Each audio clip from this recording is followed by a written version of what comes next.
Granu dostanu za hurtejam z masalamuna unikihiri umarnei. Usta کوی د 19 وایروس ساری ناروغي د نړۍ په زیاتو هیوادونو کې د خپرېدو په حال کې دی.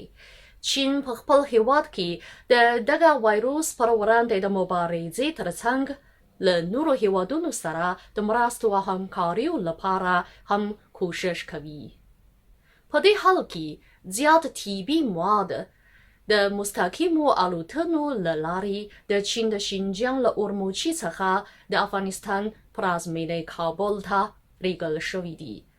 د ګوانګوین هشنګ په نوم شرکت د یادو الوتکو د ادارې دنده پر غاړه لري.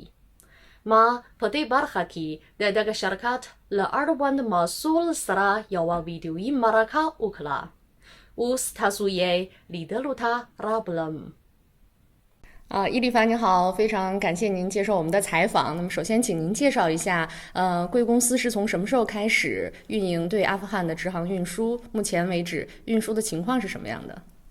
主持人您好，我们公司是从2016年3月份开始筹备阿富汗非乌鲁木齐直飞航班的航权、航落、时刻等申请工作，到了2016年7月13日首飞。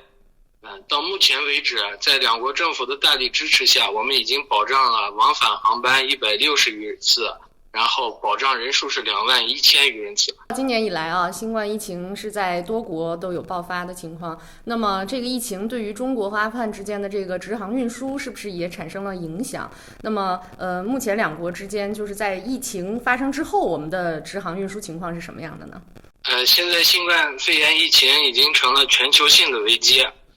我们是按照两国的防控抗疫要求，目前是暂停了旅客航班。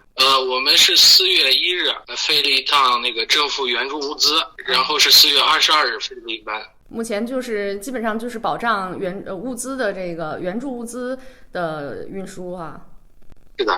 就刚才您也提到了这个4月1号的包机运输，是援助物资。那么我们知道，在这种特殊的情况下，可能直航运输也需要来克服一些困难。那么贵公司在这些方面采取了哪些措施来保障我们顺利完成这些运输任务呢？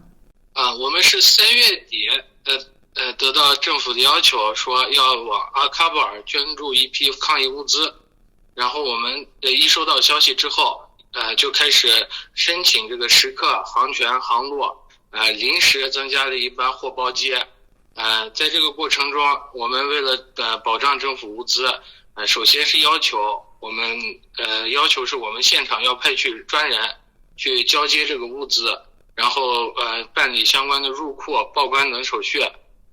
还有就是为了保证4月1日的航班，我们要求就是航空公司做好客舱、货舱的消毒工作。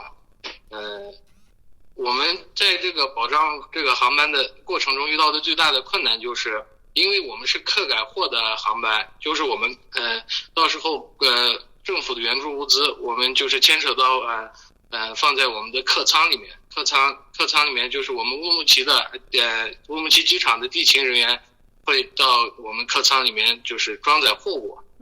这一块我们首先是客舱必须要消毒，然后我们的机组人员穿好防护隔离服，然后我们的那个地勤人员也是穿着防护服隔离服。在保障这个航班近4个小时里，我们的那个地勤人员跟我们公司这边派去的专人都是穿着隔离服，一件一件的往客舱中搬。为了保障这个货物资能顺利到达喀布尔，咱们遇到最大的困难就是往客舱里面装货，但还是已经顺利的完成了。好，非常高兴听到这个消息。那么我也知道你们最近是非常非常忙啊，就是一直在做这个运输的保障工作。那么远期或者近期咱们公司未来对阿富汗直航运输这一方面有什么样的计划吗？我们公司目前计划是按照两国的那个疫情防护工作的要求，按照他们的要求下，要做好对这个我们两国之间的运输保障工作，尽我们最大的努力保障这个航班。好的，谢谢。大概的采访就是这样了，非常感谢您。